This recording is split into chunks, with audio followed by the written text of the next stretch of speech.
BJP. കേന്ദ്ര തെരഞ്ഞെടുപ്പ് സമിതി യോഗം ഇന്ന് ദില്ലിയിൽ ചേരും. കേരള ഘടകം സമർപ്പിച്ച രണ്ടാം ഘട്ട പട്ടിക യോഗം ചർച്ച ചെയ്യും. ക്രിക്കറ്റ് താരം ശ്രീശാന്ത്, സംവിധായകൻ അലി അക്ബർ തുടങ്ങിയവർ രണ്ടാം ഘട്ട പട്ടികയിലുണ്ട്.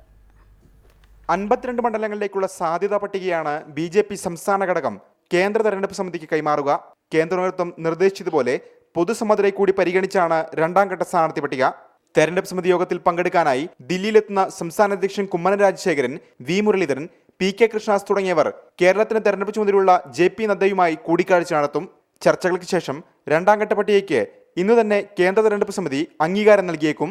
ക്രിക്കറ്റ് താരം ശ്രീശാന്ത് പട്ടികയിൽ ഉൾപ്പെട്ടിട്ടുണ്ട്. ശ്രീശാന്തിനെ തൃപ്പൂണിത്തുറയിൽ മത്സരിപ്പിക്കാനാണ് ആലോചിച്ചിരിക്കുന്നതെങ്കിലും ഇവിടെ തുറവൂർ വിശ്വംഭരനെ ബി.ജെ.പി. പരിഗണിക്കുന്നുണ്ട്. അങ്ങനെയെങ്കിൽ ശ്രീശാന്തിനെ എറണാകുളത്തോ തിരുവനന്തപുരത്തോ പരിഗണിക്കും. തിരുവനന്തപുരത്തേക്ക് പരിഗണിക്കുന്ന സുരേഷ് ഗോപി മത്സരിക്കാനില്ലെന്ന നിലപാടിലാണ്. ഹരിപ്പാട് മണ്ഡലത്തിൽ മത്സരിക്കുമെന്ന് കരുതപ്പെടുന്ന വി രാജേഷിനും തിരുവനന്തപുരത്ത് സാധ്യത കൽപ്പിക്കുന്നുണ്ട്. കൊടുവള്ളിയിൽ സംവിധായകൻ അലി അക്ബർ മത്സരിക്കുന്ന കാര്യത്തിലും ധാരണയായിട്ടുണ്ട്. റിപ്പോർട്ടർ, ദില്ലി.